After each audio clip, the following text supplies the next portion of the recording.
Para muhibbin rahimakumullah, al-hikmatu sabi'atu wasittun ba'dal mi'ah minal hikamil ata'iyah. Hikmah yang ke-167 dari al-hikam. Qala al-imam Ahmad ibn Ata'illah as-Sakandari rahimahullah wa nafa'ana bi ulumihi wa asrarihi.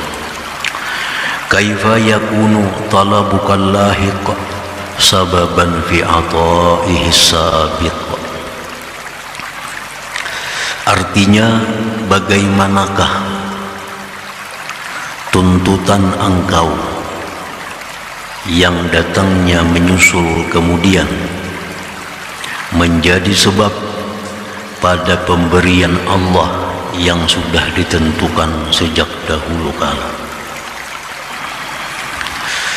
Dalam hikmah ini Imam Ahmad ibn Ata'illah menjelaskan tentang alasan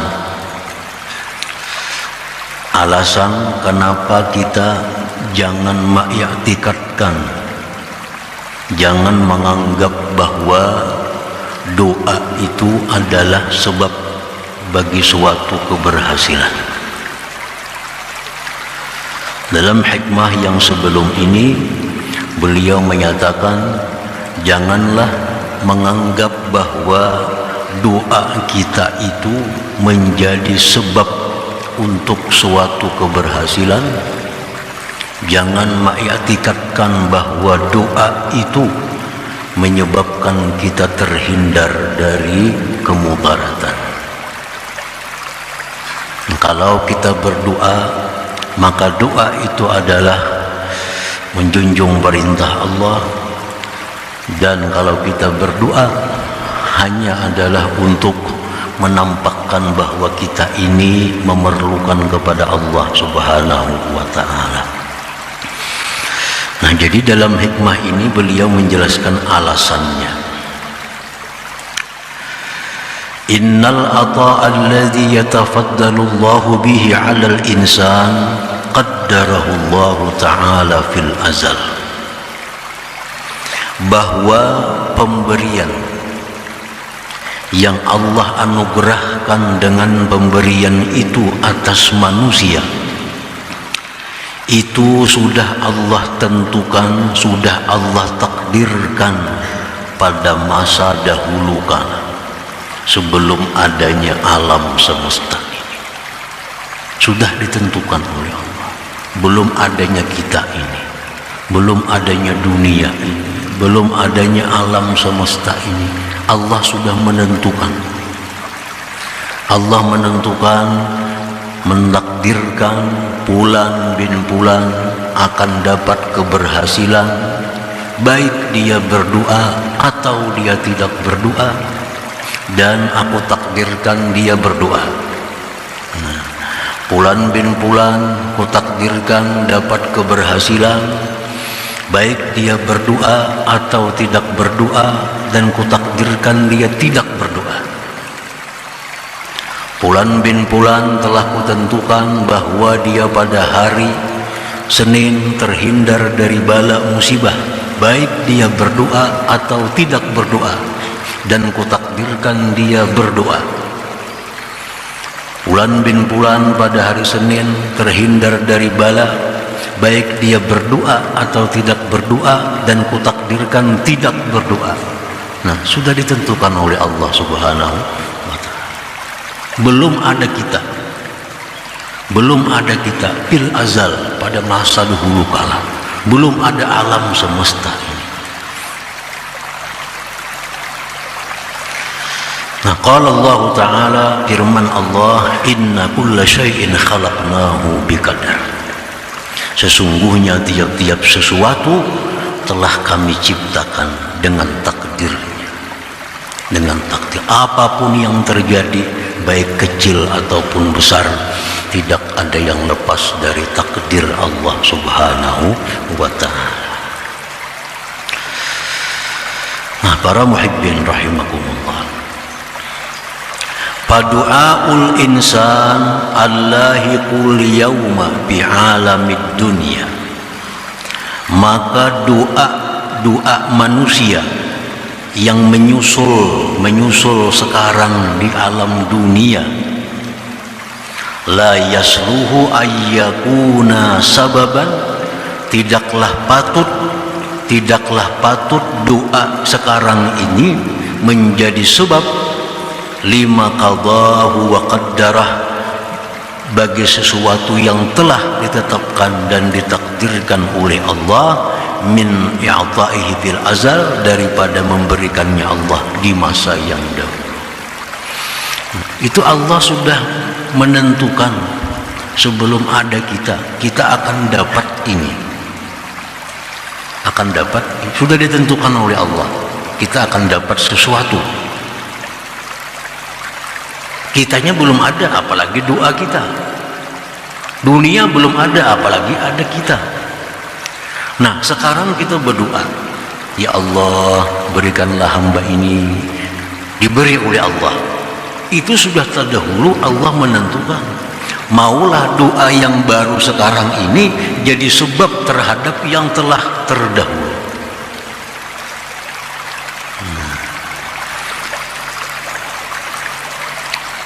Umpamanya minum obat itu sebab sihat, contohnya. Maulah sihat berdahulu hanya minum obat? Kadang mau sihat berdahulu hanya minum obat. Obat ini kan sebab, sihat itu musabbab. Maulah sihat berdahulu hanya minum obat? Kan kadang masuk akal. Minum obat dahulu itu sebab hanyar adanya sihat. Nah, Allah sudah menentukan kita akan dapat ini. Nah, kita berdoa kakadaka sudah menentukan dapat ini. Nah, sekarang kita berdoa ternyata dapat. Nah, jangan sekali-kali kita beranggapan bahwa dapat sesuatu itu adalah sebab doa kita. Jangan. Sebab sebelum kita berdoa itu Allah sudah dahulu kala menentukan kita bakal dapat yang demikian itu. Nah, jadi doa manusia yang sekarang ini di alam dunia ini tidak patut dia menjadi sebab bagi sesuatu yang telah ditakdirkan Allah dari memberinya pada masa yang dahulu itu. Nah, lianna sabab, karena sabab itu muqaddamun alal musabbab, didahulukan atas musabbabnya. Nah, para muhibbin rahimakumullah, itu alasannya. Kenapa? Jangan beranggapan doa itu sebab untuk mendatangkan sesuatu. Doa itu menjadi sebab untuk terhindar dari sesuatu. Jangan beranggapan demikian. Nah, karena itu sudah ditentukan oleh Allah sebelum kita berdoa. Belum kita berdoa sudah ditentukan oleh Allah. Nah, fa'idza alimta, apabila engkau sudah tahu, annal qada wal qadar qad sabaqa, qada dan qadar itu sudah terdahulu daripada kitanya ini. Birizkika, dengan rezeki engkau sudah, wa ajalika, umur engkau sudah, wa annahu qad sabaqat kismatuka wujudaka, dan telah terdahulu pembagian engkau daripada adanya engkau. Famadza tatlubu minallahi ta'ala, maka apa yang kamu tuntut dari Allah? Apalagi yang mesti kita doa kepada Allah? Kalau kita sudah tahu, kalau kita ini sudah yakin bahwa rezeki kita ditentukan Allah, umur kita ditentukan Allah, bagian-bagian kita ditetapkan oleh Allah sebelum ada kita. Nah, kalau sudah tahu itu, buat apa kita minta kepada Allah? Buat apa kita menuntut kepada Allah? Wa iza talabta fakaifa yakunu talabuka sababa. Kalaupun engkau menuntut juga kepada Allah, bagaimana tuntutan engkau itu menjadi sebab bi'ataihi sabik, pada pemberian Allah yang terdahulu. Kalau kita minta juga kepada Allah, maulah permintaan kita ini menjadi sebab datangnya yang kita minta itu. Idz qad sabaqa minhul ata, karena sudah terdahulu dari Allah pemberian, qabla ayyakuna min qad talab, sebelum ada daripada engkau doa itu. Nah, para muhibbin rahimakumullah, ini tadi diulangi lagi supaya lebih jelasnya. Allah itu sudah menentukan kita bulan bin bulan dapat rezeki 1 juta rupiah, baik dia berdoa atau kada berdoa, dan aku takdirkan dia berdoa. Lalu kita hari ini berdoa dapat 1 juta, maulah sebab kita berdoa kita dapat 1 juta? Kada mau. Kenapa? Allah sudah terdahulu menentukan daripada doa kita itu. Bulan bin bulan hari ini dapat 1 juta, baik inya berdoa atau kada berdoa, dan kutakdirkan dia kada berdoa, dia dapat juga 1 juta itu. Nah, jadi doa itu jangan sekali-kali dianggap sebab yang bisa merubah apa yang dikehendaki oleh Allah Subhanahu wa ta'ala.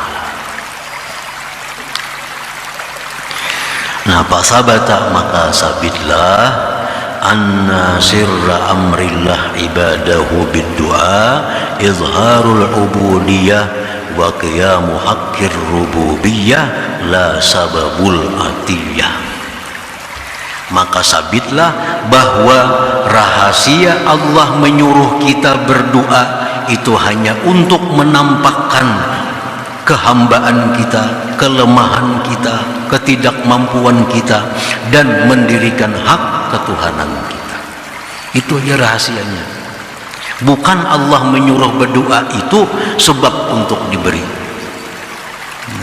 Bukan Allah menyuruh kita berdoa itu agar kita diberi, kadang.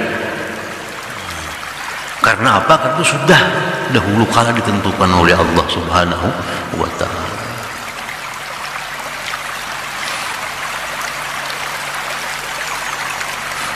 Allah dalam Quran banyak ayat, berdoalah, berdoalah, berdoalah, mintalah kepada Allah, mintalah kepada Allah. Nah, rahasianya kenapa Allah menyuruh minta, menyuruh berdoa itu agar kita sadar bahwa kita ini hamba, agar kita sadar kita ini kada mampu, agar kita sadar bahwa Allah itu bisa, Allah itu kaya. Nah, itu maksud Allah menyuruh kita berdoa itu. Bukan maksud Allah menyuruh kita berdoa itu untuk merubah apa yang dikehendaki, yang telah dikehendaki Allah. Bukan itu maksudnya. Bukan itu maksudnya. Nah, maka sabitlah bahwa rahasianya Allah menyuruh kita berdoa itu agar kita mengakui bahwa kita ini lemah. Tuhan kita maha kuat, kita fakir, Tuhan maha kaya. Bukanlah Allah menyuruh kita berdoa itu untuk dijadikan sebab pemberian dari Allah Subhanahu wa ta'ala. Nah, para muhibbin rahimakumullah, wali ajlihi, karena itulah da'al arif ilallah ta'ala wa rafa'a yadayhi wa basata kaffayhi bilang kita sawa'un a'tahu Allah aw lam yu'ti istajabalah am lam yastajib. Oleh karena itu orang arif, orang yang mengerti tentang ini, mereka berdoa kepada Allah, mengangkat tangan, membuka telapak tangan tanpa hentinya, baik diberi Allah atau tidak diberi Allah, baik diijabah oleh Allah atau tidak diijabah oleh Allah, tetap mereka berdoa kepada Allah. Karena tujuan mereka berdoa bukan untuk pemberian itu. Tujuan mereka berdoa bukan untuk mendapatkan sesuatu dari Allah, tetapi tujuan mereka berdoa itu adalah menjunjung perintah Allah. Nah, berdoa itu adalah untuk menampakkan kehinaan mereka, menampakkan keagungan dan kebesaran Allah Subhanahu wa ta'ala. Nah, para muhibbin rahimakumullah, padahal kita sudah merasa tahu aja diri kita ini lemah, diri kita ini lemah, diri kita ini fakir, tahu aja kita. Nah, cuma Allah tuh ingin agar dinampakkan. Bagaimana cara menampakkan kelemahan kita? Minta. Nah, bila kita minta, itu berarti menampakkan akan kelemahan kita. Nah, banyak orang yang fakir, banyak orang yang miskin, tapi dia menahan diri, kadang mau minta lawan kawannya. Padahal fakir, dia miskin, tapi dia kadang hendak minta bantu kepada kawannya, kepada saudaranya. Dia mengakui dirinya lemah, tapi dia kadang hendak menampakkan kelemahannya kepada saudaranya, ditahannya. Nah, terhadap Allah kada suka. Terhadap Allah tuh dinampakkan kelemahan kita di hadapan Allah, dinampakkan keagungannya di hadapan Allah Subhanahu wa ta'ala. Nah, itu yang Allah suka daripada hambanya. Para muhibbin rahimakumullah. Jadi orang arif itu motivasi. Nah, motivasi mereka berdoa itu bukan hendak dikabulkan sesuatu doa itu. Motivasi mereka berdoa itu adalah ibadah. Jadi kabulkah, kada merubah hati mereka, karena bukan itu motivasinya. Misalnya, ini seorang arif berdoa kepada Allah, ya Allah, hamba ada hutang, maka lunaskanlah hutang hamba.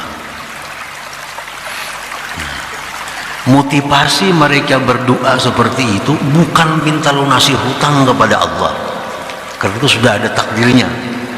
Yang mereka itu terdorong berdoa seperti itu untuk menampakkan ketidakberdayaan mereka melunasi hutang, menampakkan kepada Allah ketidakmampuan mereka untuk membayar hutangnya. Lalu mereka minta kepada Allah.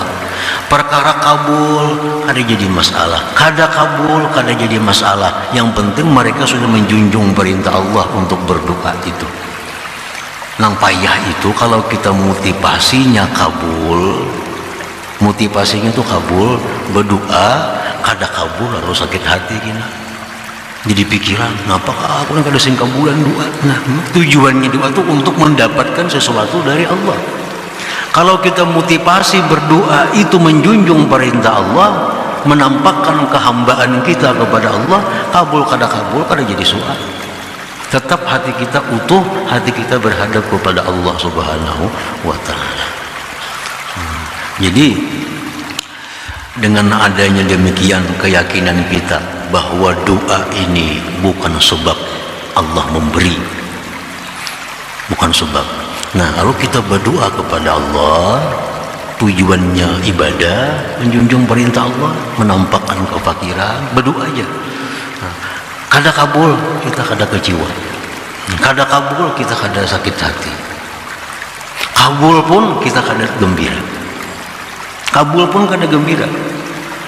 Nah, itu kalau sudah kita memahami tentang rahasia daripada doa, sebuah doa itu. Nah, para muhibbin rahimakumullah,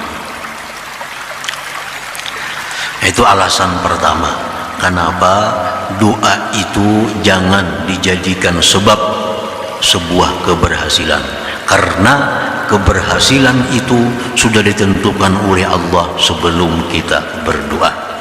Satu alasannya.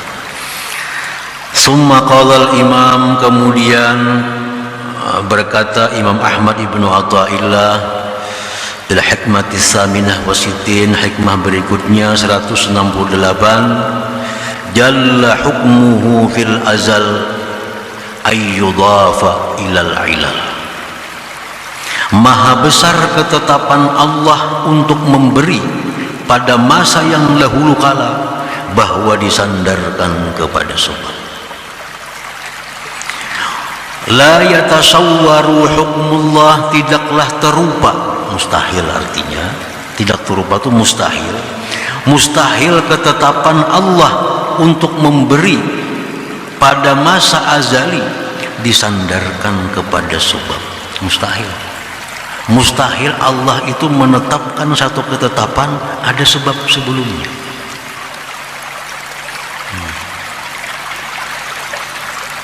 Mustahil Allah menetapkan memberi kita karena ada sebab sebelumnya, itu mustahil. li'anna Allah lahul iradatul mutlaqah wal masyiatun nabidhah, karena bagi Allah itu kehendak yang mutlak dan kehendak yang lulus.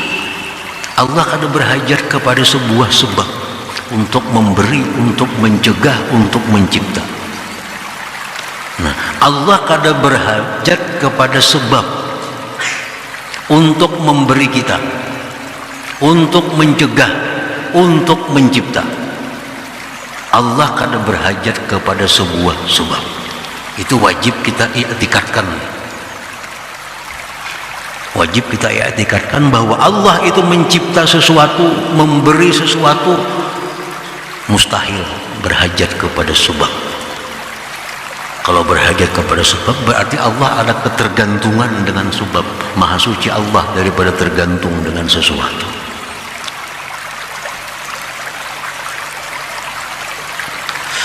Nah, qala Allah Ta'ala, Allahu khaliqu kulli syai'. Allah berfirman, Allah mencipta segala sesuatu. Wa qala Ta'ala, wallahu yahkum la mu'aqqiba li hukmi. Allah menghukumkan, memutuskan sesuatu dan tidak ada yang mempengaruhi bagi hukum Allah.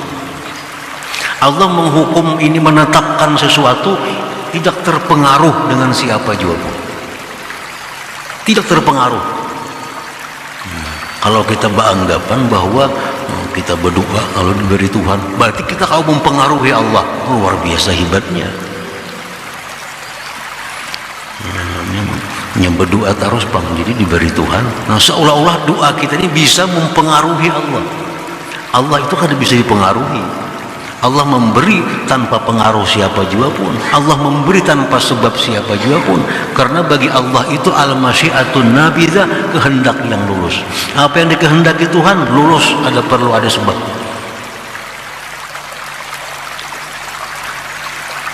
Nah, ini alasan kedua kenapa kita jangan mengiktikadkan doa itu dijadikan sebab untuk sebuah keberhasilan. Jangan demikian. Kalau kita mengiktikadkan bahwa doa itu sebab bagi suatu keberhasilan, berarti kita bisa mempengaruhi Allah. Nah, sedangkan Allah itu maha suci daripada dipengaruhi oleh siapa juga pun.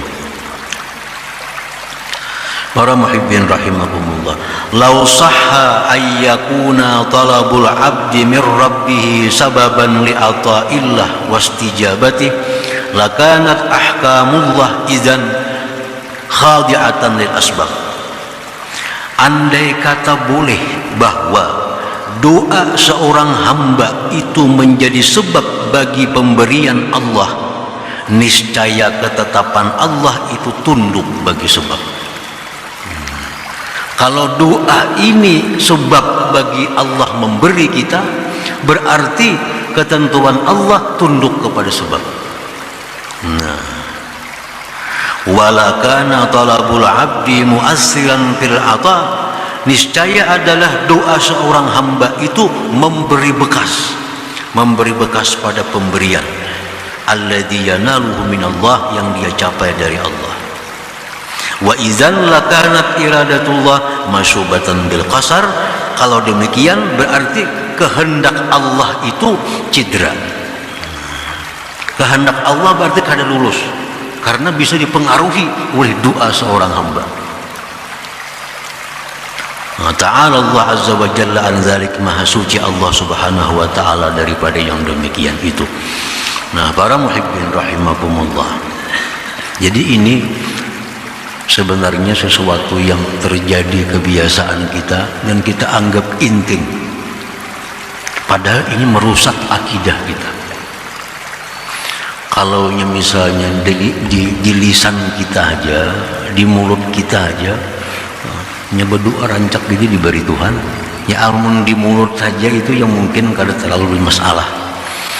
Kalau di mulut saja kada sampai ke hati, mungkin itu kada terlalu dipermasalahkan. Yang khawatirnya kalau sampai ke hati, nyarancak berdoa diberi Tuhan juga. Nah, itu bahaya. Kenapa? Karena ini bisa menganggap mempengaruhi Allah. Seolah-olah Allah itu terpengaruh dengan doa kita sehingga memberi apa yang kita mau. Nah itu bisa mengakibatkan syirik. Ini membahayakan. Nah jadi ini ucapan-ucapan kita sehari-hari. Kadang-kadang banyak yang berdoa nyaman sugih. Nah seolah-olah doa itu sebab bagi sugihnya seseorang. Nah, banyak yang berdoa nyaman sihat. Seolah-olah doa itu yang bisa membuat sihat seseorang. Nah ini ucapan ini kalau sampai ke hati-hati, nah itu membahayakan i'tikad atau akidah seseorang. Nah para muhibbin rahimakumullah, jadi kesimpulannya bahwa kita berdoa kepada Allah itu, nah ada 4 hal yang disebutkan dahulu. Satu, kita berdoa kepada Allah itu kenapa? Karena kita ini kada berdaya. Lalu minta kepada Allah. Allah maha kaya, Allah maha kuat. Nah yang kedua, kita berdoa ini disuruh oleh Allah. Yang ketiga, kita berdoa ini adalah untuk memperhiasi tubuh kita dengan ibadah. Nah itu aja berdoa dah. Masalah diberi Tuhan apa yang kita minta, kata diberi Tuhan jangan dihiraukan, jangan jadi motivasi untuk berdoa. Kalau itu jadi motivasi berdoa, kena ampih berdoa, ampih kena berdoa. Ya Allah, lunasiakan hutang hamba. Berbulan-bulan dan berdoa, kada kabul juga, bisa ampih berdoa itu, bisa ampih. Karena motivasinya supaya Allah melunasi hutang-hutangnya. Atau ya Allah lunasi hutang hamba, begitu lunas bisa ampih juga berdoa. Yang ditujunya sudah dapat. Nah jadi kalau kita berdoa itu motivasinya ibadah, motivasinya menjunjung perintah Allah, baik diberi atau kada diberi, selalu berdoa kepada Allah Subhanahu wa Ta'ala sebagai seorang hamba. Nah, hak Allah kepada kita diminta, hak Allah kepada kita agar kita minta kepadanya, kita mengagungkannya, kita memuliakannya, itu hak Allah yang ada pada diri kita. Nah dengan berdoa itu kita melaksanakan hak-hak Tuhan yang ada pada diri kita.